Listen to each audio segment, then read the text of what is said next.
আসসালামু আলাইকুম ওরহমতুল্লাহি ওবরাকাতুহু। আলহামদুলিল্লাহি রব্বিল আলামিন, নাহমাদুহু ওয়া নুসাল্লি আলা রাসূলিহিল কারীম, আম্মা বাদ। শব্দে শব্দে কোরআনুল কারীম শিক্ষার আজ পঞ্চদশ পর্ব, 15তম পর্বে আমরা আজকের ইনশাআল্লাহ তেলাওয়াত করব এবং জানব সূরাতুল মাউন সম্পর্কে। আল মাউন কোরআনুল কারীমের এই ছোট্ট সূরাটি মক্কাতে অবতীর্ণ হয়েছে এবং এই সূরার মধ্যে আল্লাহ তাআলা 7টি আয়াতের এই সূরার মধ্যে মোটামুটি আমি সংক্ষিপ্তভাবে একাধিক তাফসীর থেকে পড়াশোনা আমরা 1 ঘন্টার মধ্যে এই দর্সটি কমপ্লিট করার চেষ্টা করব।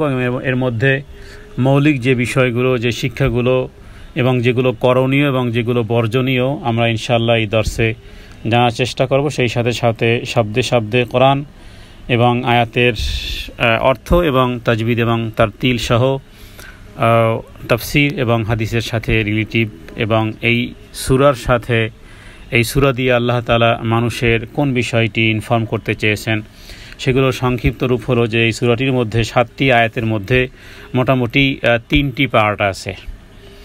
3টি পার্ট আছে এই সূরাটির মধ্যে। প্রথমে আল্লাহ তাআলা ওই জাতীয় চরিত্রকে আল্লাহ তাআলা কন্ডেম করেছেন যারা সত্যিকার অর্থে পরকালের প্রতি বিশ্বাস রাখে না। যারা পরকালের প্রতি বিশ্বাস রাখে না তাদেরকে আল্লাহ তাআলা কন্ডেম করেছেন।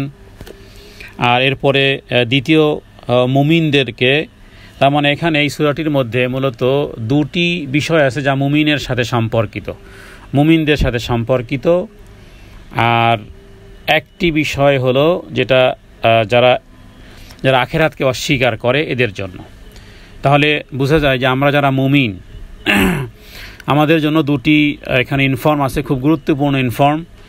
আর কাফের বলতে কিছু মুমিন ব্যক্তি আছে বা যারা মুমিন দাবিদার বা মুসলিম দাবিদার কিন্তু পরকালের প্রতি ভাষা জ্ঞান, কিন্তু পরকালের প্রতি যাদের জ্ঞান গভীর হবে তাদের এই আচরণটা হবে না।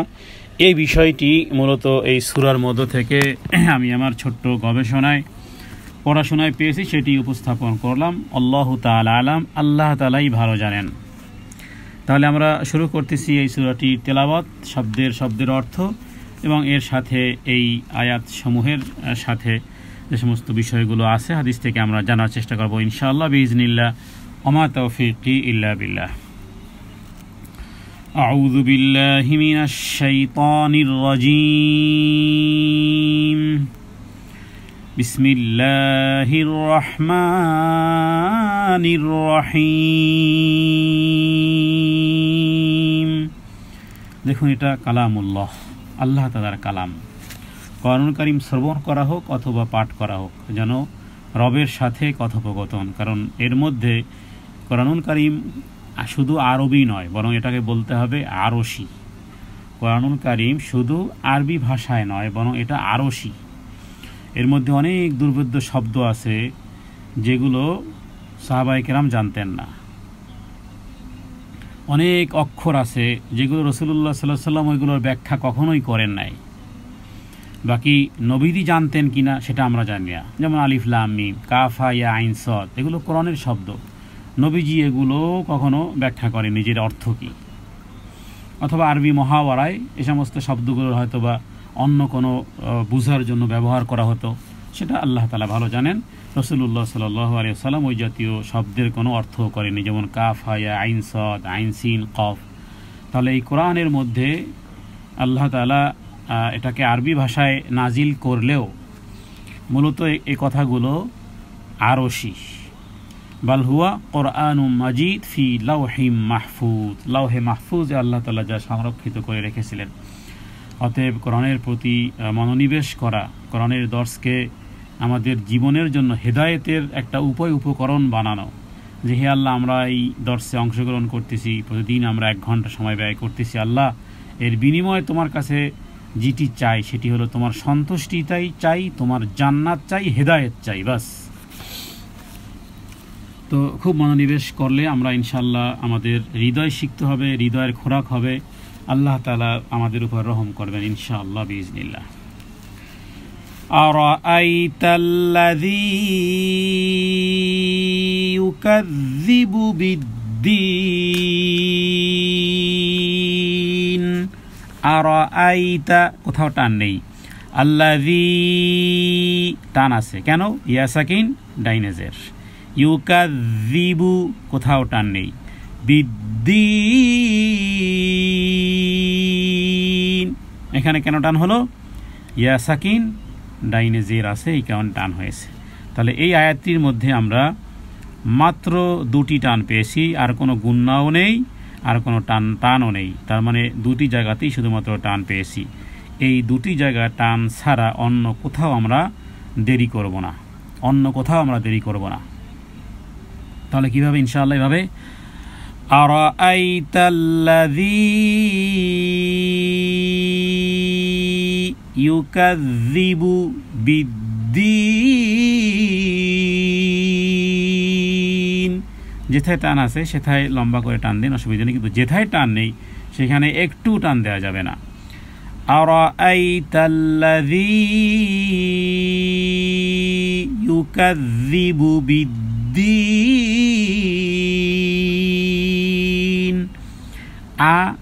এটাকে বলা হয় হরফে ইস্তেফহাম, মানে যে সমস্ত অক্ষর দিয়ে আরবিতে প্রশ্ন করা হয়।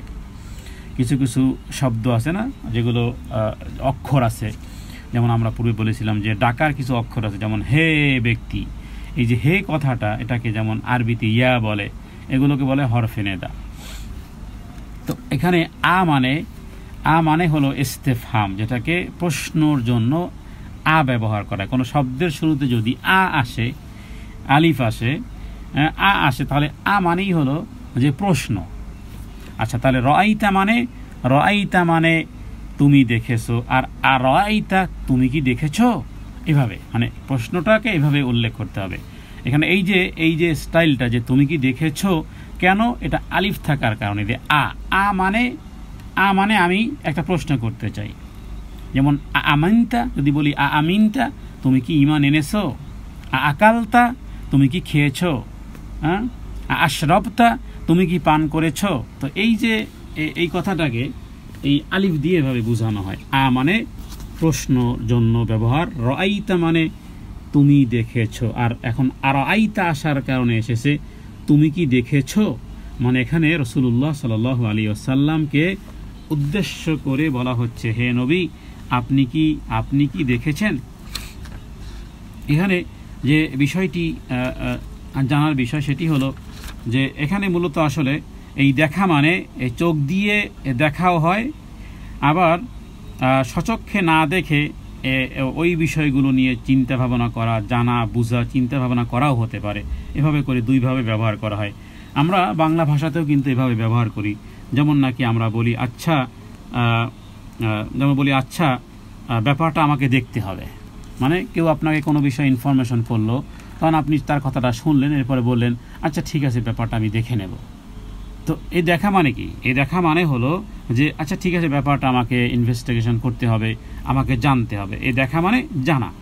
যেমন সূরা ফিলের মধ্যে আপনারা পারবেন যে আলাম তারা, হে নবী আপনি কি দেখেননি যে হাতিওয়ালাদের সাথে আল্লাহ কি ব্যবহার করেছেন? অথচ হাতিওয়ালাদের সাথে যে ঘটনা ঘটেছে তারও 50 দিন পরে রাসূলুল্লাহ সাল্লাল্লাহু আলাইহি ওয়াসাল্লামের জন্মগ্রহণ হয়। তাহলে জন্মগ্রহণের 50 দিন আগের জিনিসকে আল্লাহ তাআলা তাকে বলতেছেন, হে নবী আপনি কি দেখেননি? তার মানে কি? যে এখানে এই দেখা মানে আপনি তো জানেন, মাত্র আপনার জন্মে 50 দিন পূর্বে এই ঘটনা ঘটেছে এবং তার প্রতিক্রিয়া দীর্ঘদিন ছিল। আপনি বুঝমান হওয়ার পরেও সে সমস্ত বিষয়গুলো আপনাদের এই মক্কার সবাই জানতো। তো এখানে দেখা মানে জানাও হয়, যেভাবে করে আমরা বাংলাতে এই দিকটা বলি। আবার কখনো কখনো আমরা বলি আচ্ছা ঠিক আছে, এদিকটাও তো একবার একটু দেখো, মানে এদিকটা একটু আমাকে দেখতে হবে। এই দেখা মানে আসলে এই বিষয়ে আমাকে ইনফরমেশন করতে হবে, জানতে হবে। তো এখানে এই আরাআইতা মানে হে নবী, এটা অ্যাটেনশন, হে নবী আপনি কি দেখেছেন? আল্লাযী মানে যাকে বা যে, আল্লাযী মানে যাকে বা যিনি, মানে যে, কি ইউকাযযিবু মানে মিথ্যা অভিহিত করে, বিদ্দিন মানে এখানে দিন বলতে বিচারের দিনকে যেভাবে করে সূরা ফাতিহার মধ্যে বলেছি মালিক ইয়াউমিদ্দিন মানে বিচার দিবসের মালিক। দিনের আমরা বলেছিলাম যে প্রায় 60 থেকে 70টি অর্থ হয়। তো এখানে এই বিদ্দিন মানে কিয়ামত দিবস। তার মানে হে নবী আপনি কি দেখেছেন যে হিসাব প্রতিদানকে অস্বীকার করে, মানে যারা কিয়ামত দিবসকে অস্বীকার করে, আপনি কি দেখেছেন যারা কর্মফল দিবসকে অস্বীকার করে, বা আপনি কি এমন ব্যক্তিকে দেখেছেন যারা বিচার দিবসকে মিথ্যা বলে। এখানে বিচার দিবসকে এক্স্যাক্টলি মিথ্যা বলাটাই মূলত আসলে বিষয় নয়, বরং এখানে খুব ভালো করে প্রথমে আয়াতের তরজমাটা খুব ভালো করে বুঝবেন, তাহলে দেখবেন যে বিচার দিবস সম্পর্কে স্বাভাবিকভাবেই মুসলমানদের মধ্যে একটা ভাষা একটা জ্ঞান আছে। তো এখানে কথা বলার শুরুতে এই কথা জিজ্ঞাসা করার মানে হলো যে হে নবী আপনি বহুত ব্যক্তিকে এমন করে দেখবেন যে যারা আখিরাতের শাস্তি এবং পুরস্কার অস্বীকার করার মনোবৃত্তি এই রকমের চরিত্র কিছু ব্যক্তিবর্গ আছে যে যারা মূলত পরকালের সম্পর্কে উদাসীন। পরকালে যে হিসাব দিতে হবে, এই জীবনের প্রতিটি কদমের যে হিসাব দিতে হবে, আমাকে যে রবের সামনে দণ্ডায়মান হতে হবে, তার মানে তার জীবন চরিত্র দেখলে, তার আর্নিং, তার কথোপকথন, তার জীবন স্টাইল দেখলে মনে হয় না যে এই লোকটা আখিরাতের জন্য কোনো প্রস্তুতি আছে। অথবা এটাও হতে পারে যে ওই সময়কালে যারা পরকালকে অস্বীকার করত, এটাও হতে পারে। মানে প্রতিটি আয়াতের মধ্যে এই পরিমাণ ব্যাপকতা থাকে, এর মধ্যে সর্বোচ্চ একটা পর্যায়ে থাকে, সর্বনিম্ন একটা পর্যায়ে থাকে। এই জন্য কোরআনুল কারীমও কিন্তু কোনো জায়গাতে বলেছে হে নবী আপনি গুনাহগারদেরকে সুসংবাদ দেন, আর যারা নেকামল করতেছে এদেরকেও আমার শাস্তিরও কথাও তাদেরকে জানান। তার মানে কি গুনাহগাররা যাতে করে সুসংবাদের মাধ্যমে রবের দিকে প্রত্যাবর্তন করতে পারে, আর যারা দিন প্র্যাকটিস করতেছে তারা যাতে করে সতর্ক হতে পারে। হ্যাঁ, তো এই বিষয়টি মূলত আসলে উদ্দেশ্য থাকে। এই কারণে আমরা সর্বোচ্চ অর্থটাও গ্রহণ করতে পারি। তাফসীরকারগণ এভাবে তাফসীর করেছেন যে ইকদিউবিদ্দি মানে কিয়ামত দিবসকে যারা অস্বীকার করে, অথবা এটার অর্থ এটাও হয়, এরকমের হয় যে যারা পরকালের বিষয়ে ভাষা জ্ঞান রাখে কিন্তু সেজন্য কোনো রকমের প্রস্তুতি নেই, তার জীবন দেখলে, তার চিন্তা চেতনা, ধ্যান ধারণা, তার কার্যক্রম দেখলে মনে হয় না যে এই লোকটা আসলে পরকালের বিশ্বাস রাখে। কারণ এই আয়াতের পরের আয়াতেই সেই বিষয়টি উল্লেখ করতেছে। তাহলে দ্বিতীয় আয়াতে আল্লাহ তাআলা যে বিষয়টি উল্লেখ করেছেন, যে চরিত্রগুলো দেখার মাধ্যমে বোঝা যাবে যে আসলে লোকটা কতটা দিনদার। দ্বিতীয় আয়াতে কি বলা হচ্ছে? ফাযালিকাল্লাযী ইয়াদুউল ইয়াতীম। ফাযালিকা ফাযা কেন টান? ফাদায় টান হয়েছে খারা জবর, অথবা কোথাও আলিফ সাকিন ডানে জবর থাকতে পারে, তবে খারা জবর এখানে খারা জবরের কারণে টান হয়েছে। আর আল্লাযী ইয়া সাকিন ডানে জের। ফাযালিকাল্লাযী, আপনারা যারা দর্শে অংশগ্রহণ করতেছেন, আপনারা যদি কোরআনুল কারীম সামনে নিয়ে বসেন তাহলে আরও বেশি আপনাদের হৃদয়কে আরও আকর্ষিত করবে। কারণ কোরআনুল কারীম শিক্ষা করার ক্ষেত্রে কোরআনুল কারীমের দিকে তাকানো, অক্ষরগুলোর দিকে তাকানো, এই আরশি এই শব্দগুলোর দিকে তাকানো, এর দ্বারা কি হবে? মনোনিবেশ বেশি হবে এই কারণে। আর এছাড়াও দেখতে পারবেন যে আসলে কোথায় কেন টান হচ্ছে, পরবর্তীকালেও আপনার মাইন্ডে থাকবে ইনশাআল্লাহ।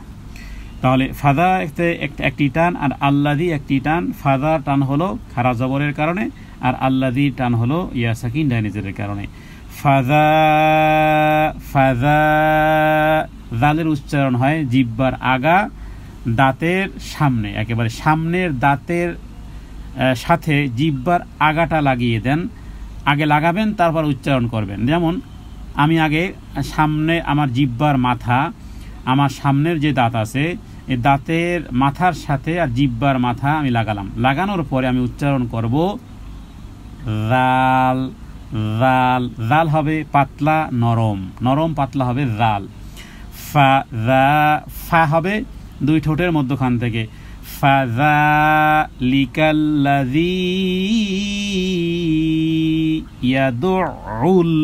ইয়াদুল, আইন যেহেতু গলার মধ্যখান থেকে উচ্চারণ হয়, অতএব একটু শক্তি ব্যয় করতে হবে, একটু এনার্জি দিতে হবে এখানে। ইয়াদুল, আইনের উপরে তাসদীদ থাকার কারণে আইন যেহেতু গলার মধ্যখান থেকে হয়, অতএব একটু চাপ দিয়ে পড়তে হবে। ইয়াদুল ইয়াতীম, ইয়াতীমে কেন টান দিলাম? ইয়া সাকিন ডানে জের পাওয়া গেছে, আলিফ সাকিন ডানে জবর, ইয়া সাকিন ডানে জের, অ সাকিন ডানে পেশ, খারা জবর খারা জের উল্টো পেশ। এক শ্বাসে এই কথাগুলো বলতে হবে, এক শ্বাসে এই কথাগুলো বলতে হবে। জি আলহামদুলিল্লাহ, যাদের সামনে কোরআন আছে আলহামদুলিল্লাহ, এর দ্বারা তারা আরও বেশি ফায়দামান হতে পারবেন ইনশাআল্লাহ। তাহলে এই আয়াতের মধ্যে আমরা টান পেয়েছি তিনটি টান দিতে হবে, তিনটি টানের বাহিরে আর কোথাও টান দেওয়া যাবে না। তাহলে তিনটি টান কোথায়? ফাযালিকাল্লাযী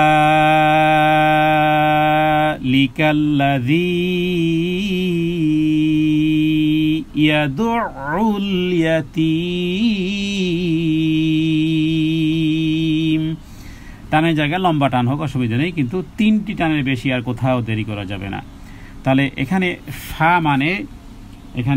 ফা শব্দের অর্থ হলো যে সম্পূর্ণ বাক্যের অর্থ প্রকাশ করেছে। এই ফা মানে ফা হলো এই অক্ষরটি একটি সম্পূর্ণ বাক্যের অর্থ পেশ করে। আরবি ছোট্ট ছোট্ট হরফ দ্বারা বাক্য বা জুমলাকে কভার করে।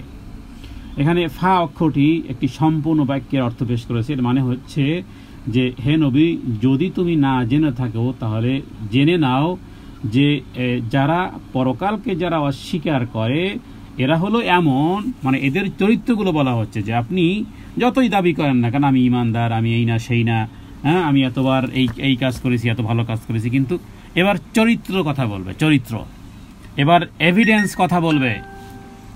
কথা বলবে। আমাদের বাংলাতে একটা বাক্য বলে যে বৃক্ষ তোমার নাম কি, ফলে পরিচয়। বৃক্ষের নাম জানার দরকার নেই, যখন এটা ফল দিবে তখন সেটা কি ফল দিল এটা দিয়েই বৃক্ষের নাম হয়ে যাবে।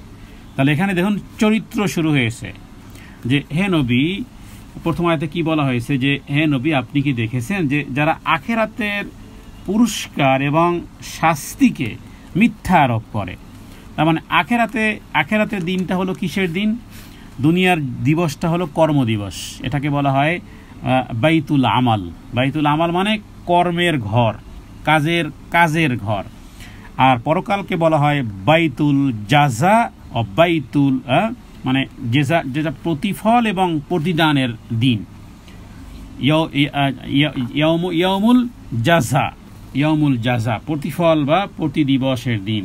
তার মানে হয় শাস্তি না হয় মুক্তি। তাহলে এইগুলোকে কারা ভায়োলেশন করে, এই পরকালে ভায়োলেশনটা কারা করে? এবার চরিত্রের কথা বলা হচ্ছে যে তারা হলো এমন, হে নবী আপনি দেখবেন যে ফাযালিকা, এই ফা মানে বলা হলো যে তুমি এবার জেনে নাও, তারা হলো আল্লাযী, তারা হলো তারা। যালিকা মানে সে তো সেই, ফা মানে সে তো সেই ব্যক্তি। ফা মানে পুরো আয়াতের দিকে ইঙ্গিত করা হচ্ছে। আর যালিকা মানে দূরের জিনিসকে বলা হয় যালিকা, কাছের জিনিসটাকে বলা হয় হাদা। যেমন আমি যদি বলি এই গ্লাসটি, তাহলে আমি বলবো হাদা গ্লাস, বা হাদা কাসুন মানেও গ্লাস হয়, কাসুন। তো কিন্তু যদি দূরের গ্লাসটিকে বলি তাহলে বলবো যালিকা কাসুন, তার মানে ওই যে দূরের গ্লাসটি। বা কলম, যেমন হাদাল কলম, এটাকে তো হাদা এবং যালিকা কাছে এবং দূরের ক্ষেত্রে ব্যবহার করা হয়। কিন্তু এই কায়দা ব্যতীত অনেক কায়দা আছে আরবিতে। তাহলে এখানে আল্লাযী মানে যে, সেটা কাছেরও হতে পারে, সেটা দূরেরও হতে পারে, সব কিছুকে ইনক্লুডিং করে। আর ইয়াদুউ শব্দের অর্থ হলো দাআ ইয়াদুউ মানে ধাক্কা দেওয়া। সেটা গলা ধাক্কা হতে পারে, সেটা শরীর ধাক্কা হতে পারে, সেটা ধাক্কা ছাড়াও মৌখিক ধাক্কাও হতে পারে, যে দূর হও মিয়া, দূর হও। এটাও কি ধাক্কার মতন। আপনি কাউকে বললেন গেট আউট, এটাও এক ধরনের ধাক্কা। মিয়া রাস্তা মাপো। ফকির যখন কেউ আসলে বলে মাফ করেন, ফকির আপনার বাড়িতে আসলে আপনি বললেন মাফ করেন, এটাও এক ধরনের ধাক্কার মতনই। ইয়াদউ কি এবার ইয়াতীম। এবার তাহলে চরিত্র শুরু হয়েছে যে হে নবী আপনি কি তাদেরকে দেখেছেন যে যারা আখেরাতের পুরস্কার এবং শাস্তিকে মিথ্যা আরোপ করতেছে, তাদের চরিত্র তো এটা যে এরা এতিমদেরকে ধাক্কা দেয়, এতিমদেরকে ধাক্কা দেয়। এখানে ধাক্কার অর্থগুলো তাফসীর থেকে এভাবে উল্লেখ করা হয়েছে, কয়েকটি অর্থ। এক হলো যে সে এতিমের হক মেরে খায়, অথবা বাপের পরিত্যক্ত সম্পত্তি থেকে বেদখল করে সেখান থেকে ধাক্কা দিয়ে বের করে দেয়, অথবা কোনো ব্যক্তি যদি তার কাছে সাহায্য চাইতে আসে, কোনো ব্যক্তি যদি সাহায্য চাইতে আসে তাহলে দয়া করার পরিবর্তে সে তাকে ধিক্কার দেয়। তারপরও যদি সে নিজের অসহায় বা কষ্টকর অবস্থার জন্য অনুগ্রহ লাভের আশায় সে যদি দাঁড়িয়ে থাকে তাহলে এবার তাকে ধাক্কা দিয়ে বের করে দেয়। অথবা 3 নম্বর অর্থ হলো যে সে কারো উপর জুলুম করে, এতিমের উপর জুলুম করে। বিশেষ করে এতিমের কথাটা বেশি এখানে আনা হয়েছে। যেমন তার ঘরেই যদি কোনো আত্মীয় এতিম থাকে তাহলে সারাটা বাড়ি বা বাড়ির লোকদের সেবা যত্ন করা এবং কথায় কথায় গালমন্দ করা। অনেকে কাজের বুয়া খোঁজে, কাজের ছেলে খোঁজে, কাজের যদি জানতে পারে যে মা বাবা নেই তাহলে তারও বেশি ভালো, কারণ এরা কোথাও পালাবে না। তো এরপরে যখন তার বাড়িতে কাজ করা শুরু করে, এবার এই ছেলেটাকে দিয়ে, এই মেয়েটাকে দিয়ে, কাজের মেয়ে যেহেতু তার নাম কাজের মেয়ে, এবার সে খেলো কি না খেলো, এবার এই বাড়িতে এসেছেই যেন সে গালমন্দ শোনার জন্য লাথি ঝাঁটা কিল গুতা লাথি জুতা এগুলো খাওয়ার জন্য এই বাড়িতে যেন এসেছে। দেখুন এখানে আখেরাতের ইন্ডিকেটরে আনা হয়েছে সূত্র, যে দেখা যাবে এবার তুমি কয় নম্বরের ইমানদার। এই সূরা মাউনের মধ্যে বেশ কয়েকটি বিষয় রয়েছে যেগুলো আমাদের সাথে অত্যন্ত রিলেটিভ। এটা ভাবার উপায় নেই যে মনে হয় শুধু কাফেরের কথাই বলা হচ্ছে। আমরা পূর্বে বলেছি কাফের মানেই হলো যে কোনো বিষয়কে ডিনাই করা মানেই হলো, জাম্পিং করা মানেই হলো, অ্যাভয়েড করা মানেই হলো যে অস্বীকার করা। তাহলে এগুলো আমাদের সাথেই ঘটে। তার মানে হলো এবার বাড়ি সবার সেবা যত্ন করবে, সবাই তাকে গালমন্দ করবে, লাথি ঝাঁটা খাওয়া ছাড়া তার ভাগ্যে কিছুই জোটে না। আর এই কথার মধ্যে এই ফাযালিকাল্লাযী ইয়াদউল ইয়াতীমের মধ্যে এটাও আছে যে সে ব্যক্তি মাঝে মাঝে কখনো কখনো তার প্রতি এই রকমের নীতি অবলম্বন করে। মানে এতিম হলো একটা অক্ষম অসহায় জীব। এখানে শুধু এতিম বলাই না, বরং এতিমের অর্থ হলো যে আপনি আপনার বাড়িতে কোনো কর্মচারী কাজ করে, সে গরিব,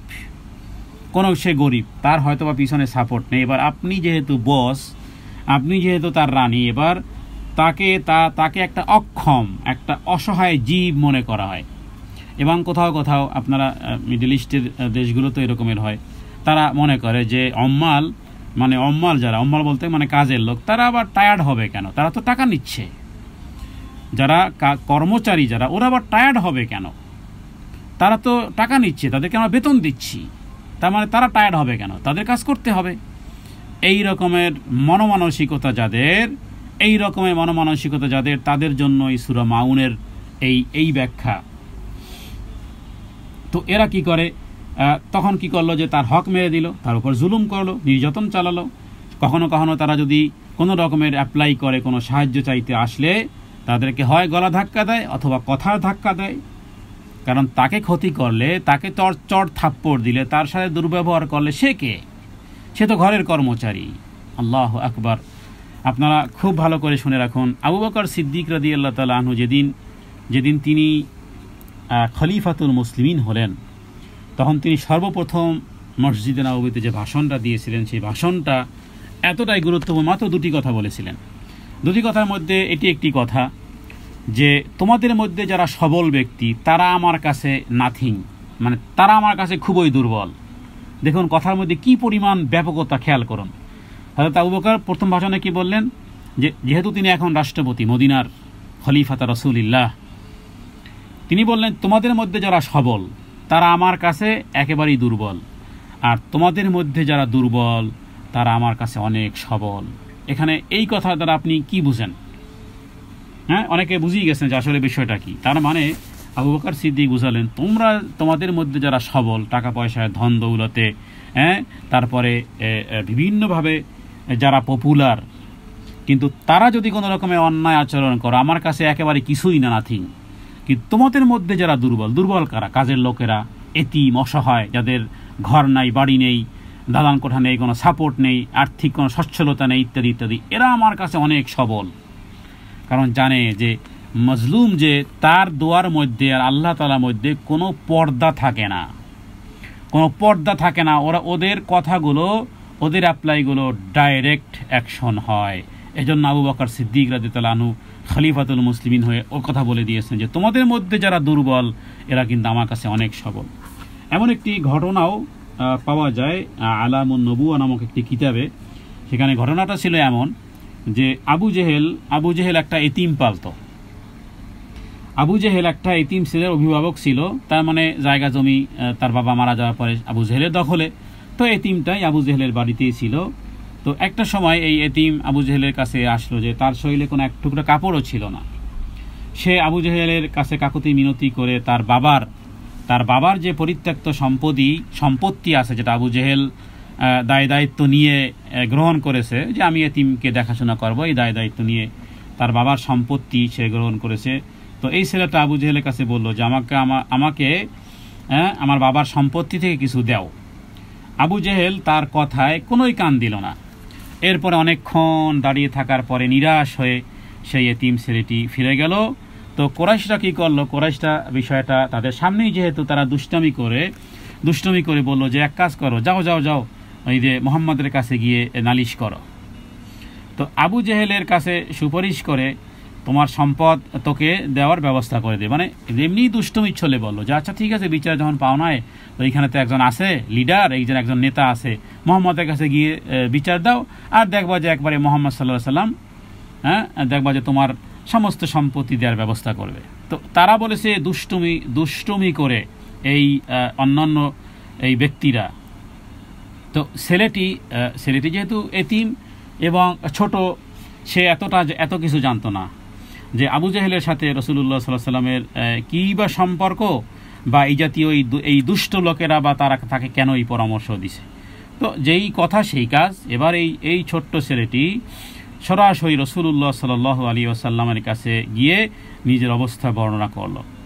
নবীজি যখনই শুনলেন যে এই ঘটনা, সাথে সাথে নবীজি দাঁড়িয়ে গেছেন। নবীজি দাঁড়িয়ে বললেন যে আসো, আমি তোমার সাথে যাব।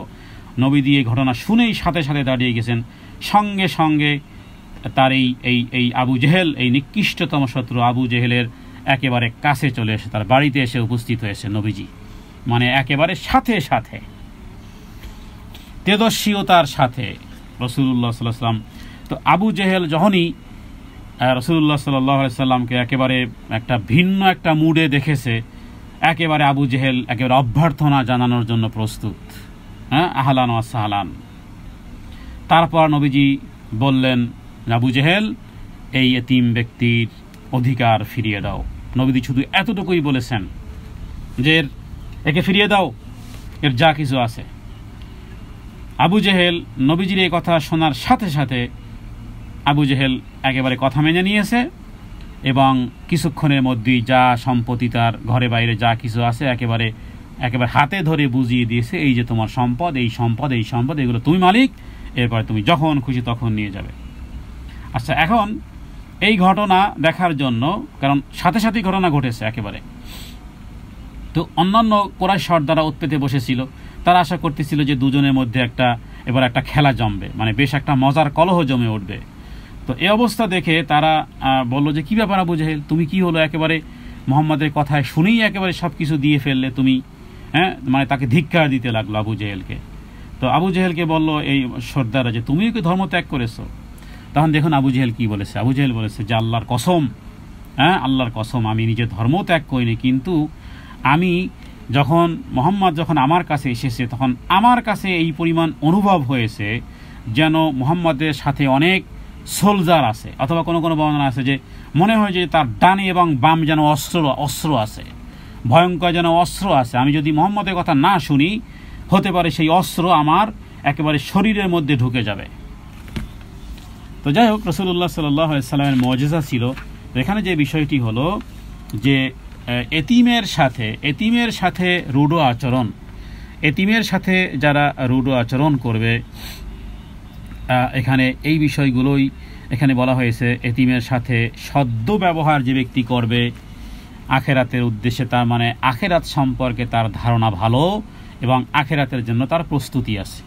এটা হলো একটা ইন্ডিকেটর যে আপনি যতই ইমানদার দাবি করেন না কিন্তু আপনি আসলে আপনার আচরণ, এতিমের সাথে আপনার আচরণটা কেমন, সেটাই মূলত আসলে ডিফেন্ড করবে যে আপনি আখেরাতের প্রতি, যদিও বলে আমি আখেরাতকে বিশ্বাস করি, আমাদের দেশে যারা ছিনতাই করে, মানুষের টাকা মারে, কি বলে আপনার জুলুম করে, নয় করে, বিভিন্নভাবে মানে নিরাপদ নাই, এদেরকে আপনি জিজ্ঞেস করেন এরা কি আখেরাত সম্পর্কে এরা বিশ্বাস রাখে না? রাখে।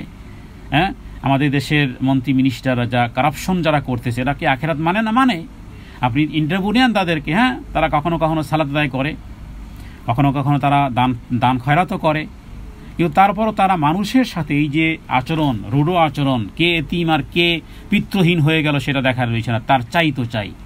তার মানেই হলো যে এরা মুখে যদিও স্বীকার না করে, এরা হলো আর আইতাল্লাযী ইউকাযযিবু বিদ্দীন, এরা হলো এই ক্যাটাগরির লোক যে হে নবী আপনি কি দেখেননি এই কথার মধ্যে অনেক কিছু লুকায়িত আছে, যে আপনি দেখবেন, মানে দেখেননি মানে আপনি দেখবেন, আপনি জানবেন যে এই জাতীয় লোক আছে যে এরা আসলে পরকালকে অস্বীকারী, এরা পরকালের মিথ্যা। আচ্ছা, যদি আমি জানি যে আমি এটা খেলে আমি মারা যাব, তাহলে আত্মহত্যা যারা করে, হ্যাঁ, এরাই শুধু ওই বিষ খাবে। কিন্তু যে ব্যক্তি তার জীবনকে ভালোবাসে, যে ব্যক্তি তার এই দুনিয়াতে থাকাকে পছন্দ করে, সে ব্যক্তি তো বিষ খাবে না, তাকে আপনি জবরদস্তি করে খাওয়াতে পারেন। তার মানে সে তার লাইফের গুরুত্ব বুঝে, এটা খাওয়া মানেই হলো শেষ হয়ে যাওয়া। তাহলে যেই অন্যায় আচরণ, বিশেষ করে এতিমের সাথে, মানে গরিব অসহায়দের সাথে রূঢ় আচরণ, বা তাদেরকে সম্পত্তি থেকে বঞ্চিত করা, তাদের গলা ধাক্কা দেওয়া, এরা মূলত আসলে পরকাল সম্পর্কে যেন মিথ্যা আরোপকারীদের মধ্যেই অন্তর্ভুক্ত।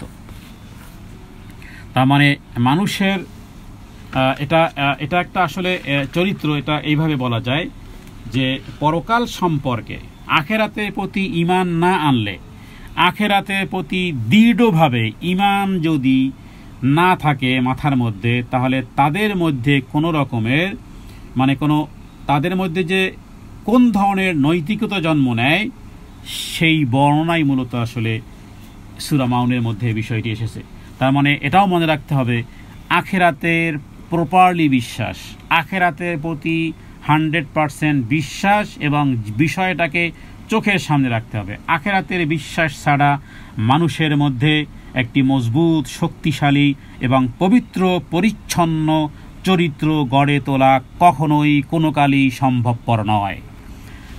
আপনাকে যতই নসিহত করা হোক না কেন, আপনি একেবারে খুব বেটার পারসন, কিন্তু সেটা সাময়িকের জন্য হবে। হ্যাঁ, দেখেন না, যত খারাপ মেয়েই হোক না কেন আর যত খারাপ ছেলেই হোক না কেন, বিয়ের প্রথম রাত্রে তারা কত সাধু সাজে। হ্যাঁ, পুরুষে একেবারে নাকের উপরে রুমাল দিয়ে রাখে, পুরান ঢাকাতে দেখতাম রুমাল দিয়ে, আমার লজ্জা, নশার লজ্জা। তো ও ভালো অ্যাক্টিং, হ্যাঁ, অনেকে ভালো হবে, কিন্তু পরবর্তীকালে তার আচরণে দেখা যায় যে কী পরিমাণ সংসারে অশান্তির দানা বেঁধেছে। তো সামটাইম এটা হবে, কিন্তু আমি এখানে বোঝাতে চাচ্ছি যে আখেরাতের পরিষ্কার বিশ্বাস ছাড়া মানুষের মধ্যে একটা মজবুত, শক্তিশালী, পবিত্র পরিচ্ছন্ন চরিত্র কোনোভাবেই সম্ভবপর নয়।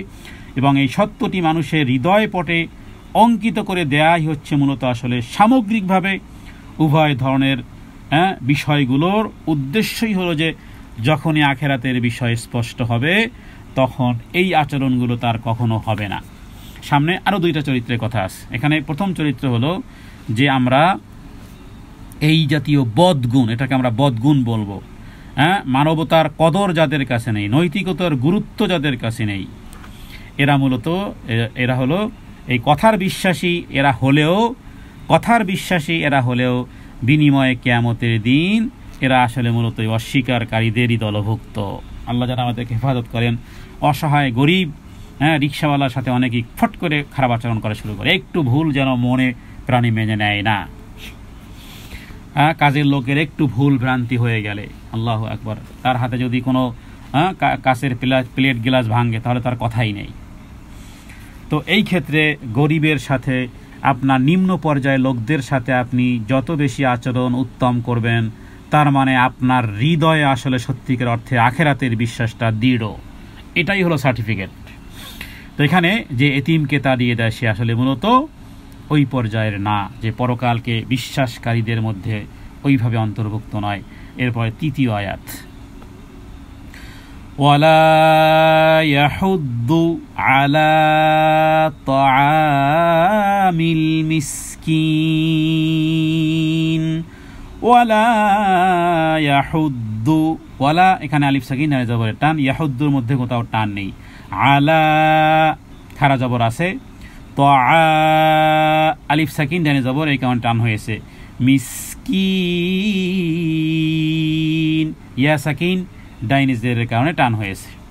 তাহলে এবার এখানে মোট 3টি টান, 4টি টান আছে। দেখুন, ওয়ালা ইয়াহুদ্দু আলা তাআমিল মিসকিন।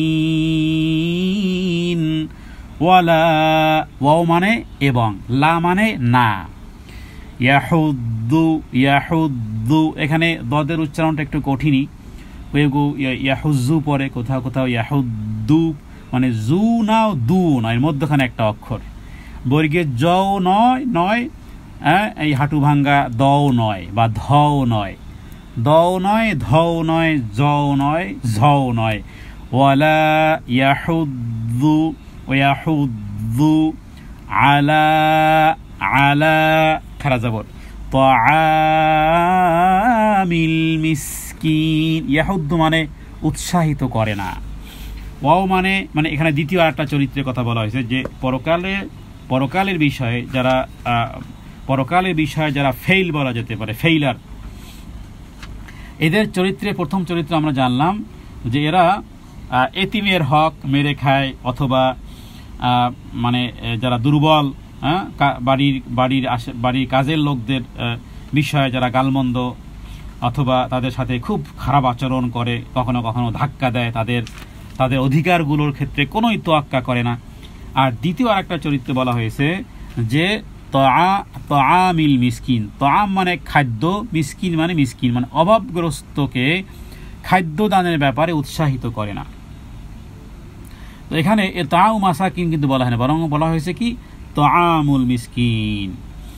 যদি তাআমুল মিসকিন বললে অর্থ হতো যে মিসকিনকে খানা খাওয়ার ব্যাপারে উৎসাহিত করে না, কিন্তু আল্লাহ তাআলা এখানে তাআমু মিসকিন বলার দ্বারা এই অর্থ দাঁড়িয়েছে যে সে মিসকিনকে খানা দিতে উৎসাহিত করে না। এখানে এটার অর্থ এটা যে আপনার ঘরে খাবার নেই, আপনি নিজেও একজন গরিব মানুষ, কিন্তু মিসকিন আপনার বাড়িতে এসেছে। তো এখানে আপনার মনের ইচ্ছা যে হ্যাঁ, যদি আমার ঘরে আজকে খাবার থাকতো বা আমার পকেটে টাকা থাকতো, তাহলে আমি মিসকিনকে দিতাম। এই কথার মধ্যে এই অর্থ আছে। কিন্তু যদি তাআমু মিসকিন থাকতো তাহলে শুধু খাবারই দিতে হতো, কিন্তু এখানে না, খাবার দিতে পারলাম না, কিন্তু উৎসাহ, মনের একটা আগ্রহ, এটাকে দেখুন আল্লাহ তাআলা কি পরিমাণ রিসপেক্ট করেন। যে আপনি দিতে, সবার পরিস্থিতি একরকম হবে না, অনেকে আছে জাকাত দিতে চায় না, জাকাতের জন্য ফাঁকফোকর খোঁজে, আর অনেকে মনে করে যে হ্যাঁ, যদি আমার জাকাত দেওয়ার এই পরিমাণ অর্থ হতো তাহলে আমি এইভাবে এই গরিবদেরকে দিতাম। তো এই যে উৎসাহ, তার হৃদয় একটা আগ্রহ, এটাকে আল্লাহ তাআলা খুব বেশি প্রায়োরিটি দেন। এখানে আরবির শব্দের মধ্যে এই পরিমাণ সৌন্দর্য, সুবহানাল্লাহ, বালাগাত, এগুলোকে বলা হয় আরবির অলঙ্কার। আরবির অলঙ্কার হলো যে, আর কোরআনুল কারীম তো এক অলঙ্কার বিশিষ্ট এক কিতাব, এক গ্রন্থ, বালাগাত, ফাসিহ বালাগাতে ভরপুর। তো এগুলো নিয়ে মানে তাফসীরের কোনো শেষ নেই। তো সংক্ষিপ্ত এখানে যে মিসকিনকে খাবার দিতেও উৎসাহিত করে না, তার মানে খাবার সে যদি নাও দিতে পারে তবু তার মনে একটা আগ্রহ, যে একটা উৎসাহ তার। এখানে মূলত আসলে এই বিষয়টি আল্লাহ তাআলা বলেছেন। আর এক্ষেত্রে এটাও একটা কথা, যে অন্য কথায় যে মিসকিনকে যে খাবার দেওয়া হয় সেটা যে মূলত আসলে সেই দাতার খাবার নয়। তার মানে আপনি যদি আপনার মিসকিনকে খাবার দেন, তো এটা কিন্তু আসলে আপনার খাবার নয়, এটা হলো ওই মিসকিনেরই খাবার, এবং ওই মিসকিনের হক এই দাতার উপরে, এই হক আদায় করার দায়িত্ব এসে গেছে। যে আপনার ঘরে খাবার আছে, কেউ যদি চায়, হ্যাঁ, তাহলে আপনার দায়িত্ব যে তাকে কিছু মানে না ফিরিয়ে দেওয়া। তো এটা কোরআনুল কারীমে দেখুন আল্লাহ তাআলা সমস্ত সম্পত্তি, পৃথিবীর যারাই সম্পত্তি মালিক আমরা হয়েছি, যতটুকু আল্লাহ তাআলা আমাদের সম্পত্তি দিয়েছেন, আমাদের নিম্ন পর্যায়ে একটা শ্রেণী আছে। আর আপনি যদি মনে করেন যে না, পৃথিবীতে ফকির বলতে আমিই আছি, তাহলে তার কথা আলাদা। কিন্তু আপনি যদি মনে করেন যে আমাকে আল্লাহ তাআলা যতটুকু অ্যাবিলিটি দিয়েছে, যতটুকু সম্পত্তি দিয়েছে, যতটুকু দিয়েছে, আমার থেকেও নিম্ন পর্যায়ের লোকও আছে, এটা যদি আপনি অনুভব করেন কখনো, তাহলে দেখুন কোরআনুল কারীমের একটি আয়াতে আল্লাহ তাআলা বলেছেন অফি আমওয়ালিহিম হাক্কুল লিসাইলি ওয়াল মাহরুম। এখানে কিন্তু কমনভাবে আমভাবে আল্লাহ তাআলা বলেছেন যে এর অর্থ হলো যে প্রত্যেক ব্যক্তির ধনসম্পদে, অফি আমওয়ালিহিম, এখানে হিম মানে তাদের, মানে প্রত্যেক ব্যক্তির ধনসম্পদে হকুন, হকুন মানে হক, বাংলাতেও হক আরবিতেও হক, লিসাইলি ওয়াল মাহরুম, ভিখারি এবং বঞ্চিতদের অধিকার আছে।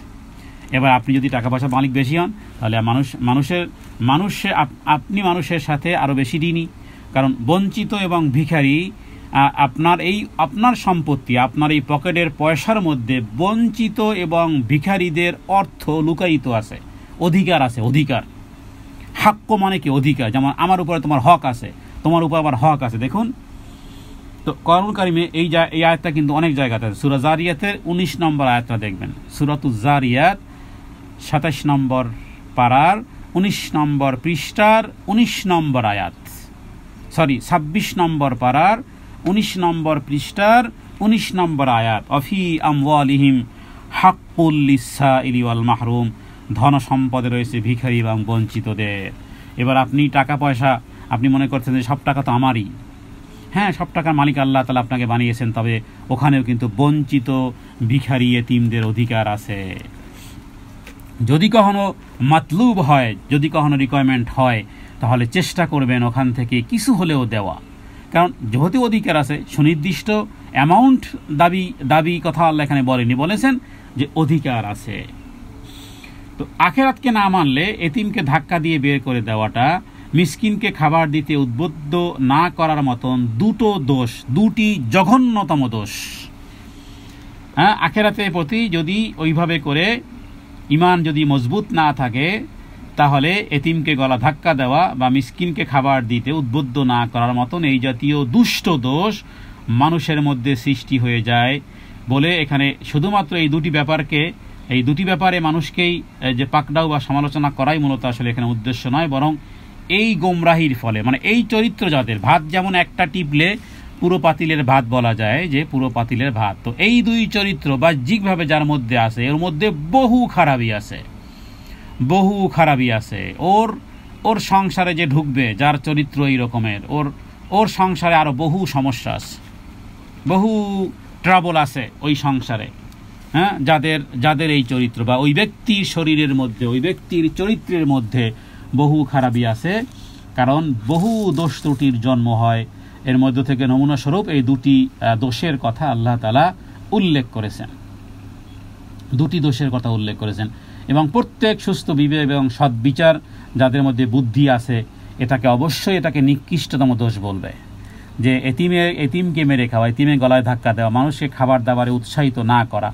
একজাক্টলি খাবার দিতে হবে তা না, কিন্তু আপনি মানুষকে খাওয়ানোর একটু ব্যবস্থা করেন, মানুষকে 2-4 পয়সা দেন আপনি, যাতে করে তারা একটু ভালো খাবার খেতে পারে। তো এই বিষয়গুলো থেকে যারা দূরে আছে, যাদের হৃদয়ে এতটুকু বিষয়গুলো আসে না, তারা মূলত আসলে আল্লাহ তাআলার সামনে নিজের উপস্থিতি এবং নিজের কৃতকর্মের জবাবদিহিতার যদি স্বীকৃতি দেওয়ার যদি ওই রকমের ধারণা থাকতো, তাহলে এতিমের হক মেরে খাওয়া, তাদের উপর জুলুম নির্যাতন করা, ধিক্কার দেওয়া, ধাক্কা দেওয়া, মিসকিনকে নিজে খাবার না দেওয়া অথবা অন্যকে উদ্বুদ্ধ না করার মতো এই নিকৃষ্টতম কাজ করতো না। বরং এর বিপরীতে একটা চরিত্রের কথা কোরআনুল কারীম থেকে জানা যায়। সেটা কি? এটার বিপরীত, কমপ্লিটলি বিপরীত। এটা তো বললাম যে এরা আসলে মূলত পরকালকে অস্বীকারীদের মতন কাছাকাছি। কোরআনুল কারীমে আরেকটি আয়াতের মধ্যে পাওয়া যায় যে বলা হয়েছে যে হে নবী, যে আখিরাতে বিশ্বাসীদের গুণ সমূহের মধ্যে একটা গুণ হলো যে ওয়াতাওয়াসাউ বিল মারহামা। সূরা বালাদের মধ্যে আয়াতটি আছে যে ওয়াতাওয়াসাউ বিল মারহামা, মানে আল্লাহর সৃষ্টির প্রতি করুণা করার জন্য তারা পরস্পরকে উপদেশ দেয়। আল্লাহর সৃষ্টি কিনা সেটা, আল্লাহর সৃষ্টি যদি আপনার ঘরে একটা বিড়ালও পালেন, মনে রাখবেন ওটার দায়িত্ব, রেসপন্সিবিলিটি আপনার। হ্যাঁ, গরু পালেন, মুরগি পালেন, হাঁস পালেন, হ্যাঁ, ওগুলোর খাবার, ওগুলোর দেখাশোনা আপনার উপরে, কারণ এগুলো আল্লাহর সৃষ্টি। যদি লালন পালন করেন তাহলে খাবার দিতে হবে, যদি লালন পালন না করেন তাহলে ওকে নো প্রবলেম। কিন্তু আপনার বাড়ির গরুর, আপনার বাড়ির ছাগল, তার মানে সৃষ্টিজীব, তাহলে মানুষ কি? তাহলে আপনার বাড়ির আপনার হয়তো বা গরু দুধ দেয়, কারণ আপনি গরুর যত্ন নিলেন, কিন্তু আপনার বাড়িতে যে লোকটা কাজ করে তার সাথে কি সে কি মানুষ না? তো মোটামুটি এখানে বলা হচ্ছে ওয়াতাওয়াসাউ বিল মারহামা, মানে আল্লাহ তাআলার সৃষ্টির প্রতি করুণা করার জন্য তারা পরস্পরকে উপদেশ দেয়। আর সূরা আসরের মধ্যে কি বলা হচ্ছে ওয়াতাওয়াসাউ বিল হাক্কি, মানে পরস্পরকে সত্যপ্রীতি এবং অধিকার আদায়ের উপদেশ দেয়। তাহলে এই দুটি চরিত্র সম্পর্কে আমরা জানলাম। আমরা আল্লাহ তাআলার কাছে দোয়া করি। আরও একটা চরিত্র, খারাপ চরিত্রের কথা আছে, সে একেবারে শেষের আয়াতে। তো এখানে দুটি চরিত্র জানলাম, এই দুটি চরিত্র থেকে আমরা যেন পানাহ চাই রবের কাছে, কারণ এটা এমন একটা ইন্ডিকেটর যে হতে পারে এই সূরা মাউনের কাঠগড়া যদি আপনি দাঁড়ান, আপনার অনেক নেক আমল, কিন্তু এই সূরা মাউনের মামলায় হতে পারে আপনাকে জাহান্নাম। কারণ আপনার জীবনে যদি এরকমের হয়ে থাকে যে এতিমের সাথে রূঢ় আচরণ, হ্যাঁ, খবরদার পাওয়ারে খাবারে দিবেন না, হ্যাঁ, তো এরকমের চরিত্র কিন্তু আমাদের মধ্যে বিদ্যমান আছে, মানুষকে খাবার দিতে উৎসাহ প্রদান করে না। এখানে দুটি চরিত্রের কথা, আর শেষের আয়াতে আছে আর একটা চরিত্রের কথা। মাঝখানে এখানে আরেকটি বিষয় এনেছেন আল্লাহ তাআলা 4 নম্বর আয়াতে। আল্লাহ তাআলা বলেন ফাওয়াইলুল লিল মুসাল্লিন, ফাওয়াইলুল লিল। দেখুন, আমরা আগে বলেছিলাম অসাকিন ডাইনে জের থাকলে টান হয়, কিন্তু এখানে অসাকিন আছে, ডানে কিন্তু জবর আছে, যার কারণে টান হবে না। ফাওয়াইলুল লিল, কোথাও টান নেই। মুসাল্লিন,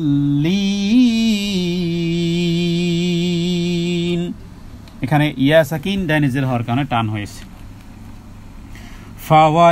ফাওয়াইলুল লিল, এখানে আমরা বলেছি যে ফা শব্দের অর্থ অনেক তাৎপর্য, পুরো জিনিসটাকে যেন সামনে এনে দেয়। মানে ফা মানে এরকমের একটা আরবি হরফ, যেমন কদ, এমন একটা কদ মানে হয়ে গেছে, যেমন আমরা কদ আফলাহাল মুমিনরা সফল কাম হয়ে গেছে, এই জাতীয় আরবিতে কিন্তু শব্দ আছে, যেমন কদ, যেমন সাউফা, যেমন সার্টিনলি বোঝায়, বা সিন দ্বারা, মূলত সিন দ্বারাও এরকমের, বা ফা দ্বারাও এরকমের বোঝায়। তো এখানে ফা মানে হলো এই রকমের, যে এটা তাৎপর্য হলো যে প্রকাশ্যে যারা আখেরাতে অস্বীকার করে তাদের অবস্থা এটাও, যে পূর্বে তো একটা চরিত্রের কথা বলা হয়েছে, এর মধ্যে এমনও ব্যক্তি আছে যারা সালাত আদায় করে, মানে মুসলমানদের মধ্যে শামিল হওয়ার জন্য, এটা একটা মুনাফিকদের চরিত্র মূলত আসলে, যে তারা নিজেদেরকে বাহ্যত মুসলমান হওয়া সত্ত্বেও আখেরাতকে মিথ্যা মনে করে। অনেকে দেখবেন যে কোনো বিষয় মানে ধর্মকর্মের কথোপকথনে পটু, কিন্তু প্র্যাকটিসে জিরো, মানে কথোপকথনে হিরো কিন্তু আমলে জিরো। তো এগুলো ফা দ্বারা বোঝানো হয় যে নবী আপনি দেখবেন যে কিছু ব্যক্তি আছে এই রকমের, যারা মানে মুনাফিকদের কথা এখানে আল্লাহ তাআলা উল্লেখ করেছেন। তো তাদের কথা এই পূর্বের বিষয়টাকে উল্লেখ করে এরপরে বলেছেন, হে নবী, এই জাতীয়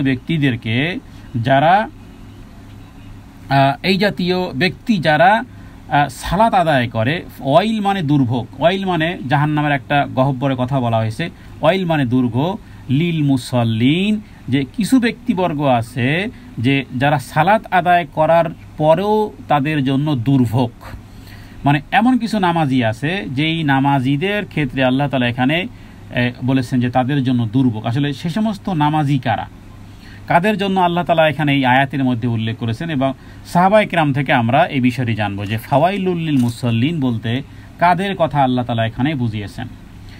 আচ্ছা, এখানে ফাওয়াইলুল লিল মুসাল্লিন দ্বারা এর পরবর্তী যে আয়াতে আল্লাযীনা হুম আন সালাতিহিম সাহুন, এটার ব্যাখ্যা মনে রাখবেন। কোরআনুল কারীম কিন্তু আল কোরআন বাদুহুম বাদান ইফাসসিরু বাদুহুম বাদান, মানে কোরআনুল কারীম একটা প্রশ্নকে আনে, সেটাকে আবার পরবর্তী আয়াতে এটা উত্তর দেয়, মানে কোরআন প্রশ্ন করে আবার কোরআন উত্তর দেয়। যেমন আল হাক্কা মা আদরাকা মাল হাক্কা, এই যে এই কথাগুলো, হে নবী হাক্কা কি, হে নবী হাক্কা কি, হে নবী আপনি কি জানেন মা আদরাকা মাল হাক্কা, এরপর আল্লাহ আবার ওটার প্রশ্নের উত্তর পরবর্তী আয়াতগুলো দিচ্ছেন। এভাবে করে কোরআন কারীমে বহু আয়াতে আছে।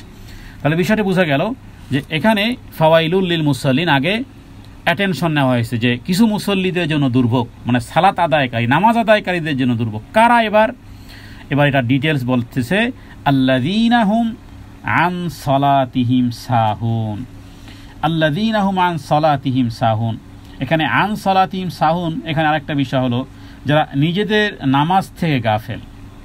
এরা কারা? যে নামাজ পড়া বা না পড়া উভয় দৃষ্টি তাদের কাছে সমান, হ্যাঁ, কোনো এরকমের গুরুত্ব থাকে না। কখনো তারা নামাজ পড়ে, কখনো সুযোগ পেলে পড়ে, সুযোগ নেই পড়ে না, কখনো পড়ে কখনো পড়ে না। তো নামাজের আসল সময়, বা কেউ কেউ বলেছেন যে নামাজের আসল সময় থেকে পিছিয়ে যায়, অথবা একেবারে শেষ হয়ে যায়, হ্যাঁ একেবারে শেষ হয়ে যায়, তখন গিয়ে 4টে ঠোকর দিয়ে আসে ইত্যাদির ক্যাটাগরির মধ্যে। অথবা সালাতের জন্য ওঠে ঠিকই, কিন্তু একেবারে যেন উঠতে মন চায় না, এমনভাবে ওঠে যেন নামাজ পড়ে নেয়, কিন্তু মনের দিক থেকে কোনো সাড়া পায় না, মানে যেন কোনো তার উপরে বিপদ আপদ চাপিয়ে দেওয়া হয়েছে।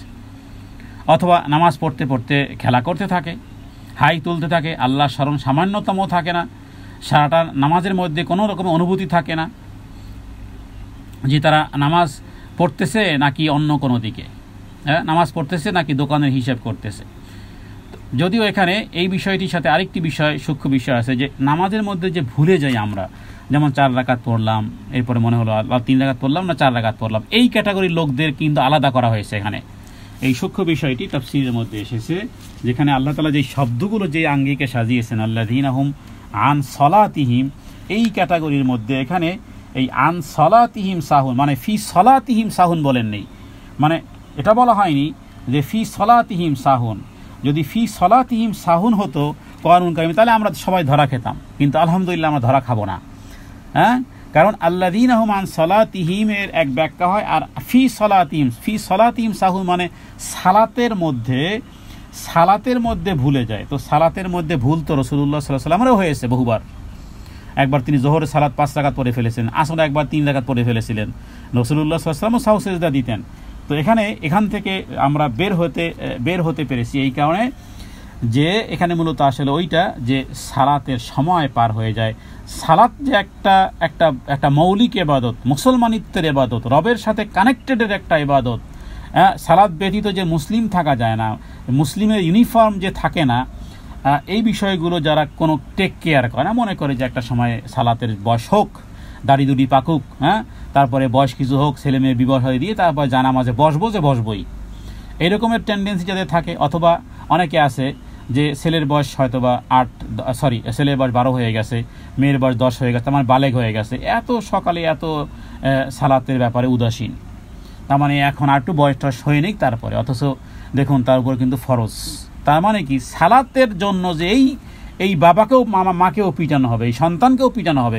সন্তানকে যখন পিটানি দেবে, তুই 12 বছরে কেন সালাত আদায় করো না, তখন সে তো বলবে যে আবার বাবা মা আমাকে উদ্বুদ্ধ করেনি। কারণ এই মামলা কিন্তু কোরআনুল কারীমে সূরা মুমিনুন আছে, ওয়া আদাল্লুনা সাবিল রব্বানা আতিহিম দি'ফাইনি মিনাল আযাব, বলবে আল্লাহ এরাই গুমরা করেছে আমাকে, পরীক্ষার জন্য অথবা অন্য কোনো কিছুর জন্য করেছে। অনেকে আছে পরীক্ষা শুরু হলে রমজান মাসে কয় রোজা রাখা দরকার নেই, পরীক্ষা দিয়ে বাচ্চাটা। তো এরা কি মামলা করবে না? এরা অবশ্যই মামলা করবে, ধরা যখন খাবে।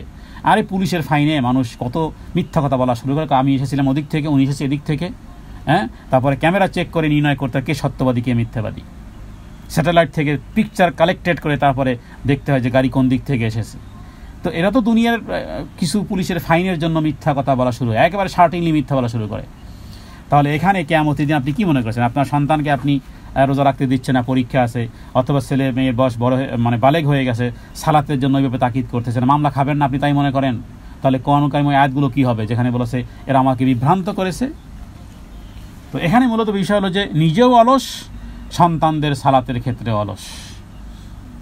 এরা কিন্তু ফাওয়াইলুল লিল মুসাল্লিন, এই ক্যাটাগরি এদের মধ্যে। এরা এই জায়গাতে মানে তারা অনেক লোক আছে যারা এই জায়গায় আটকা পড়ে যাওয়ার কারণে বেকায়দায় পড়ে কোথাও নামাজ পড়ে অনেকে, কিন্তু আসলে তাদের জীবনে এই ইবাদতের কোনো মর্যাদা নেই। আর সালাত আদায়কারী আমরা যারা, কথার কথা, যতক্ষণ পর্যন্ত সালাত আদায় না করবো ততক্ষণ পর্যন্ত টেনশনে ভালো লাগে না, কিছুই যেন মুখে মজা লাগে না। এই রকমের টেনশন যারা করবে, সালাতের ব্যাপারে যারা দৃঢ় থাকবে, এরা কিন্তু এই ক্যাটাগরির বাইরে। কারণ মুয়াজ্জিন আযান আসতেছে, সিগারেট টানতেছে, কিসের কি রমজান মাসে হয়তো বা কিছুদিন নামাজ আদায় করে, এরপরে আর রমজান শেষ, বাস এরপরে কোর্স কমপ্লিট করে ফেলেছে লাইফের। এরা কিন্তু ফাওয়াইলুল লিল মুসাল্লিনের মধ্যে। এটাই মূলত আখিরাতের প্রতি ঈমান না থাকার আলামত। হ্যাঁ, তাহলে বোঝা গেল যে ফাওয়াইলুল লিল মুসাল্লিন কোন জাতীয় মুসাল্লিরা জাহান্নামে যাবে? যারা সালাত সম্পর্কে পুরোটাই উদাসীন, ফাঁক পাইলে পড়ে, ফাঁক না পাইলে পড়ে না। অথচ মুমিন তারা যেই কোনো মুডে হোক, চাই সে বিমানে, চাই সে লঞ্চে, চাই সে স্টিমারে, চাই সে নৌকায়, চাই সে রিকশায়, চাই সে জামে, যেখানেই হোক না কেন সেখানেই আল্লাহু আকবার, অথবা যেভাবেই হোক না কেন সালাতের ব্যাপারে। কারণ ইসলামের এই তথাকথিত দাবিদাররা নামাজ পড়লে কোনো পুরস্কার পাবে বলে মনে করে না, বা না পড়লেও তাদের কপালে শাস্তি ভোগ আছে, এটা ওই রকমেরভাবে বিশ্বাস করে না। তো এই কারণে তাদের এই কর্মপদ্ধতির জন্য তারা এই তাদের জন্য এই দুর্ভোগ। তবে আন সালাতিহিম সাহুন, অর্থাৎ আমরা নামাজে ভুল করি ঠিকই, কিন্তু নামাজ থেকে গাফিল হই না। এই জন্য আমরা এই জাতীয় মুনাফিকদের অন্তর্ভুক্ত হব না ইনশাআল্লাহ, ইনশাআল্লাহ, ইনশাআল্লাহ। কারণ এটা মুনাফিকদের সালাত, মুনাফিকদের চরিত্র, এবং তাদের বিষয়ে একাধিক হাদিসে উল্লেখ করা হয়েছে, আর সেগুলো আমি উল্লেখ করলাম না। ইনশাআল্লাহ আমরা এই সালাতের মধ্যে ভুল হতে পারে, আমাদের সালাত 3 রাকাত পরে 4 রাকাত মনে হতে পারে, 4 রাকাত পরে 3 রাকাত মনে হতে পারে, বাট সালাত সম্পর্কে আমরা একেবারে অ্যাবসেন্ট নয়, একেবারে অনুপস্থিত নয়। যে কোনো মূল্যে চড়াই উতরাই, অনুকূল আর প্রতিকূল, এনি সিচুয়েশন এনিওয়ার আমাদের সালাতের সাথে আমরা সম্পৃক্ত হই। যদি এটা হয় তাহলে ইনশাআল্লাহ আমাদের জন্য এই ফাওয়াইল, এই যে জাহান্নামের একটা গর্তের কথা বলা হয়েছে বা দুর্ভোগ, এই থেকে আমরা ইনশাআল্লাহ আল্লাহ তাআলা আমাদেরকে হেফাজতে রাখবেন ইনশাআল্লাহ। তাফসীরের মধ্যে একাধিক কথাগুলো, এই বিষয়গুলো উল্লেখ করা হয়েছে। আর মুমিনের এটা একটা মানবিক দুর্বলতা, নামাজের মধ্যে অন্য চিন্তা এসে যাওয়া এবং নামাজের প্রতি কখনো দৃষ্টি না দেওয়া, বা নামাজ পড়তে পড়তে বিভিন্ন বিষয়ে চিন্তা করা, এটা একটা মানবীয় দুর্বলতার স্বাভাবিক দাবি। এবং ইচ্ছা সংকল্প ছাড়াই দেখবেন যে আপনি চেষ্টা করতে হঠাৎ করে 3 নম্বর রাকাতে আপনার অন্যদিকে চিন্তা এসে গেছে, তো যখনই মুমিন অনুভব করবে তখনই তিনি আবার সালাতের দিকে মনোনিবেশ করবেন। তো এই বিষয়টি মূলত এ থেকে আমাদেরকে বের করবে ইনশাআল্লাহ। তাহলে আমরা এই মুনাফিকিয়াতের এই সালাত থেকে আমরা ইনশাআল্লাহ বের হয়ে যেতে পারবো ইনশাআল্লাহ। আর এটাও একটা বিষয় যেটা পরবর্তী আয়াতে আরো একটু এক্সপ্লেইন করেছে। দেখুন পরবর্তী আয়াতে যে তারা মূলত মানুষ দেখানো সালাত আদায় করে, আমরা এটা করব না ইনশাআল্লাহ। এরপরে 5ম আয়াত, আল্লাযীনা হুম আন সালাতিহিম সাহুন। আল্লাযীনা মানে যাদের বৈশিষ্ট্য হলো, আরো এক্সপ্লেইন, আরো ব্যাখ্যা হচ্ছে। হুম মানে তারা, আন মানে সম্পর্কে, কি সালাতিহিম তাদের সালাত সম্পর্কে, কমপ্লিটলি সাহুন মানে একেবারে উদাসীন। সালাত কখনো পড়ে কখনো পড়ে না, মাঝে মধ্যে ফাঁক ফোকর পাইলে টক্কর মারে, আর না নেই। এটার জন্য তো একটা শাস্তি আছে, সালাত আদায়কারীর জন্য যেটা প্রতিদান আছে। কিয়ামতের দিন সর্বপ্রথম হিসাব হবে কি সালাতের, সর্বপ্রথম হিসাব হবে সালাতের। সে বিষয়ে যারা অমনোযোগী এদেরকে এখানে মানে সালাত সম্পর্কে যারা বেখবর। আর 6 নম্বর আয়াত, আল্লাযীনা হুম ইউরাউন, যদি কখনো সালাত আদায় করে তাদের বৈশিষ্ট্য হলো যে লোক দেখানো। আল্লাযীনা মানে যারা বা যাহারা, তাদের বৈশিষ্ট্য হলো হুম মানে তারা হলো ইউরাউন, যা কিছু ধর্মকর্ম করে সব মানুষ দেখানো করে। মুনাফিকরা এই রকমের চরিত্র ছিল। দান বলেন সেটাও মানুষ দেখানো, সালাত আদায় করা সেটাও মানুষ দেখানো, জাকাত ফিতরা যাই দেয় না কেন সব মানুষ দেখানো, মানুষ বলবে। তো মানুষের কাছে বাহবা পাওয়ার এই উদ্দেশ্য থাকে। এরা হলো ওই ক্যাটাগরির যা পূর্বে ঘোষণা করা হয়েছে যে আল্লাযীনা আর আইতাল্লাযী, হে নবী খুব গভীর মনোযোগ সহকারে দেখেন, আল্লাযী ইউকাযযিবু বিদ্দীন, যে পরকালকে যারা মিথ্যা আরোপ করে। কারা? আগেই মানে ট্যাগ লাগিয়ে দেওয়া হয়েছে, এরপরে ডিটেলস বলা হয়েছে। এরপরে সর্বশেষ যে আয়াতটি, যেটি আমি বলেছিলাম এটা আপনার আমার সাথে রিলেটিভ এবং এত বেশি ব্যাপক, সেটি হলো ওয়ায়ামনাউনাল মাউন। ওয়ায়ামনাউনাল মাউন, এবং এত বেশি গুরুত্ব এই মাউন মানে যে সংসারে প্রয়োজনীয় ছোটোখাটো জিনিস। সূরাটার নামই দেখেন মাউন। মাউন মানে মোটামুটি বলা যায় হাড়ি পাতিল, শাব্দিক অর্থ আসবে হাড়ি পাতিল। আর মাউন শব্দের অর্থ আমরা এই বিষয়ে বলবো যে সামান্য ছোট্ট ছোট্ট জিনিস যেগুলো মানুষের কাজে লাগে, যেগুলো মানুষের ছোটোখাটো কাজ, তার মধ্যে যেমন মনে করুন নিত্য প্রয়োজনে হাড়ি পাতিল, বালতি, দা, কুড়াল, দাড়িপাল্লা, লবণ, পানি, তারপরে এই যে দেয়া সলাই মানে মেজবাতি, আমরা ছোটোকালে দেখেছি যে এই সমস্ত জিনিসগুলো, বা গ্রামগঞ্জে এখনও এগুলো প্রচলন আছে এখনও, যে কারো বাড়ি চালুনি নেই, কারো বাড়ি দিয়াশালাই নেই, হাঁড়ি নাই, কুড়াল নেই, বালতি নেই, দাড়িপাল্লা নেই, তো এগুলো কি করে যে অমুকের বাড়িতে একটা কুড়াল আছে নিয়ে আসো, অমুকের বাড়ি একটা বালতি আছে তো একটু নিয়ে আসো। তো আমার দৈনন্দিন জীবনে যে সমস্ত ছোট্ট ছোট্ট বিষয়গুলো, সেটা সামান্য একটা বিষয় হতে পারে, তো এই সমস্ত বিষয়গুলো যেগুলো প্রদান করতে যারা অস্বীকার করে, দেখুন একেবারে মানে খুব সামান্যতম, মানে ছোট লোকের একটা সবচেয়ে ছোট লোকের একটা চরিত্র যেন আল্লাহ তাআলা সূরা মাউনের মধ্যে 7 নম্বর আয়াতে এনেছেন, এবং সূরাটার নামই রাখা হয়েছে মাউন। আল মাউন, মাউন মানে গৃহস্থলীর ছোট ছোট সামগ্রী, যেমন পানি, লবণ, দিয়াশালাই, বালতি, এগুলোকে বলা হয় নিত্য ব্যবহার্য বস্তু। অন্যকে দিতে চায় না, অন্যকে দিতে চায় না। অনেক সময় আমরা কিন্তু বিরক্ত হই যে দুধ বারবার খালি আমার দাওটা চাচ্ছে, তারপরে ওনাটা কিনে নিতে পারে না, আমাদের বালতিটা বারবার চাচ্ছে, নষ্ট করে ফেলতেছে, এরা একটা কিনে নিতে পারে না। আবার অবশ্যই এর বিপরীত কিছু মানুষও আছে, খারাপ চরিত্রের তো আসলে ক্যাটাগরি কোনো শেষ নাই। কিছু মানুষ আছে যে অন্যের বাড়িতে যদি কিছু পাই তাহলে আর কিনে লাভ কি, নাউজুবিল্লাহ। এরাও এক ধরনের এই ক্যাটাগরির মধ্যেই পড়বে। আর যাদেরকে আল্লাহ তৌফিক দিয়েছেন যে কিছু ঘরে জিনিসপত্র আছে, তো তারা কেউ যদি চায় যে আপনাদের দাটা একটু দিবেন, অথবা কখনো যে এবারে গ্যাস শেষ হয়ে গেল, জাপা একটু রান্না করতে চাই, যদিও এই মানে নিত্য প্রয়োজনীয় ছোট্ট ছোট্ট বিষয়, সেটা বললাম যে একটু পানি হতে পারে, একটু লবণ হতে পারে, একটু একটা পেঁয়াজ, 2টা মরিচ, একটা রসুন, কখনো যদি কেউ প্রতিবেশী ধার চায় যে দেয় না, এখানে এদেরকে কন্ডেম করা হয়েছে। তাহলে দেখুন এটা আমাদের সাথে রিলেটিভ কিনা। বিশেষ করে যারা একসাথে থাকে যৌথ পরিবারে, যে টুথপেস্টটা কিনলাম আমি আর সবাই ব্যবহার করলো, মানে এইভাবে ছোট্ট ছোট্ট জিনিসগুলো নিয়ে কিন্তু মনমালিন্যতার সৃষ্টি হয়। আল্লাহু আকবার। বিষয়টি ছোট হতে পারে, কিন্তু এই ক্ষেত্রে যারা ছাড় দিবে রবের প্রতি, এরা জানে যে আমার একটা লবণ দানাও যদি অন্য কেউ খায়, এক্সট্রা খায়, এর বিনিময় আমি রবের কাছ থেকে পাবো। সম্মানিত দিনী বোনেরা, এই বিষয়টি এতটাই গুরুত্বপূর্ণ, এই সূরার নাম যা 7 নম্বর আয়াতের দাবি তাই। যে যত বেশি এই বিষয়টা ছাড় দিতে পারবেন, খেলে কি হবে, আপনার কত খাবেও আল্লাহ দেখবেন আপনাকে। আচ্ছা আপনারা বলেন, কূপের পানি কখনো শেষ হয় শুনেছেন? কূপের পানি, যত কূপের পানি উঠাবেন অত বেশি পানি উঠতে থাকে বোন।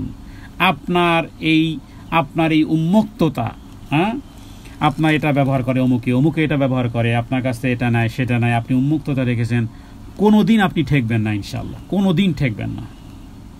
কিন্তু এখানে বলা হচ্ছে অয়ামনাউ, মানে এবং ইয়ামনাউ মানে মানা, ইয়ামনাউ মানে বিরত থাকে, দেওয়া থেকে বিরত থাকে। কি?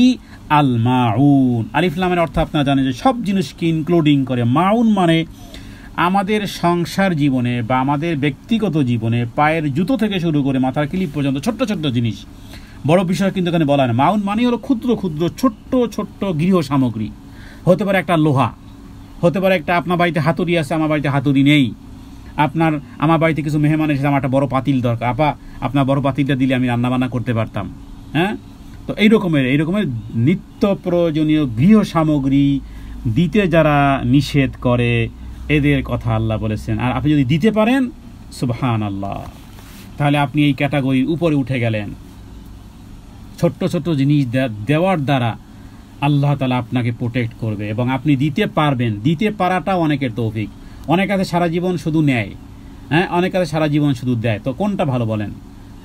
যিনি দিতেছেন তিনি অবশ্যই উত্তম, আল্লাহকে তৌফিক দেন। কিছু ব্যক্তিবর্গ আছে যে দেখবেন আমাদের পরিচিতের মধ্যে দেখেছি যে আলহামদুলিল্লাহ তাদের বাড়িতে মেহমান ছাড়ে না, মেহমান কন্টিনিউই আসতেই থাকে।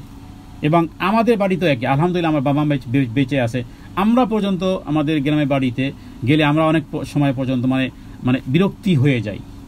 মানুষ যেহেতু আমরা, কখনো কখনো এরকমের যে এই পরিমাণ সকালে বিকেলে দুপুরে আসতেছে আর শুধু অর্ডার আসতেছে, নাস্তা। তো বিষয়টা হলো যে গ্যাদারিংটা অনেকে আমরা পছন্দ করি না স্বাভাবিকভাবেই। এটা আমাদের ফিতরতের মধ্যে অনেক বিষয় আছে যে নীরবতার মধ্যে আমি করতে পারি। তো বিষয়টি হচ্ছে যে ছোট্ট ছোট্ট বিষয়গুলো আলহামদুলিল্লাহ চলতেছে, কন্টিনিউ চলতেছে, বন্ধ হয় না, বরকত আসতেছে। কিন্তু অনেকের আছে যে স্বাভাবিকভাবে একদিনে বেশি, 2 দিন মেহমান বেশি হলে যেন তাদের মাথার উপরে যেন আকাশ ভেঙে পড়ে। যদিও এটা উচ্চ পর্যায়ে, কিন্তু এখানে ওয়াম নাউন আল মাউন বলতে এটা বোঝানো হয় নাই, বরং ওয়াম নাউন আল মাউন বলতে বোঝানো হয়েছে একেবারে ছোট্ট ছোট, যেমন বললাম যে দিয়াশালাই, যেমন মেজবাতি, এরকম ছোট্ট ছোট্ট জিনিসগুলো, গৃহ সামগ্রী, এগুলো দানের ছোটোখাটো বিষয়ে সাহায্য করা থেকেও যারা বিরত থাকে এদেরকে কোরআনুল কারিমে খুব বেশি কন্ডেম করা হয়েছে। মানে এদেরকে, এই জাতীয় চরিত্রকে ঘৃণার সাথে উল্লেখ করা হয়েছে। দৈনন্দিন জীবনে যে সমস্ত বিষয়গুলো আমাদের সাথে সম্পৃক্ততা আছে, যেমন বাড়িতে মেহমান আসলে যেমন খাটিয়ে বা বিছানা, বালিশ, কখনো কখনো আমরা বালিশ পর্যন্ত যে আপা বালিশ দেন, 5টা বালিশ লাগবে, বিছানার চাদর, এগুলো অন্তর্ভুক্ত। নিজের প্রতিবেশীর চুলায় একটু রান্না বান্না করে দেওয়ার অনুমতি চাওয়া, কিংবা কেউ কিছুদিনের জন্য বাইরে যাচ্ছে, নিজের কোনো মূল্যবান জিনিস অন্যের কাছে হেফাজত সহকারে রাখতে চাওয়াও মাউনের অন্তর্ভুক্ত। তো কাজেই এখানে আয়াতের মূল বক্তব্য হলো যে আখেরাত অস্বীকৃত, আখেরাতকে অস্বীকৃতি মানুষকে এই জাতীয় সংকীর্ণ মনা, কনজেস্টেড টাইপের মাইন্ডের পাবেন, যারা মানুষের জন্য সামান্যতম ত্যাগ স্বীকার করতে রাজি নয়াকারে না। কিন্তু পরকালকে যারা মাথার মধ্যে খুব বেশি পোলাইট রাখবে, সজাগ রাখবে, তারা নিজের কষ্ট হলেও, আচ্ছা ঠিক আছে কষ্ট হলেও, তারপরেও তারা মানুষের জন্য ত্যাগ স্বীকার করতে রাজি হয়। আল্লাহ তাআলার কাছে আমরা দোয়া করি কোরআনুল কারীমের এই সূরাটির মধ্যে যে সমস্ত দাবিসমূহ আছে আমরা আমাদের বাস্তব জীবনে যেন অ্যাপ্লাই করতে পারি। ছোট্ট ছোট্ট ক্ষুদ্র ক্ষুদ্র বিষয়গুলো যেগুলো আল্লাহ তাআলা অপছন্দ করেন এবং যেগুলোকে পরকাল অস্বীকারীদের এই জাতীয় দুশ্চরিত্র যারা, কারণ পরকালকে অস্বীকার করার কিছু চরিত্রের কথা এখানে আল্লাহ তাআলা প্রায় 3-4টি চরিত্রের কথা উল্লেখ করেছেন। এই জাতীয় চরিত্র থেকে যেন আমরা বাঁচতে পারি, এর থেকে হেফাজত থাকতে পারি।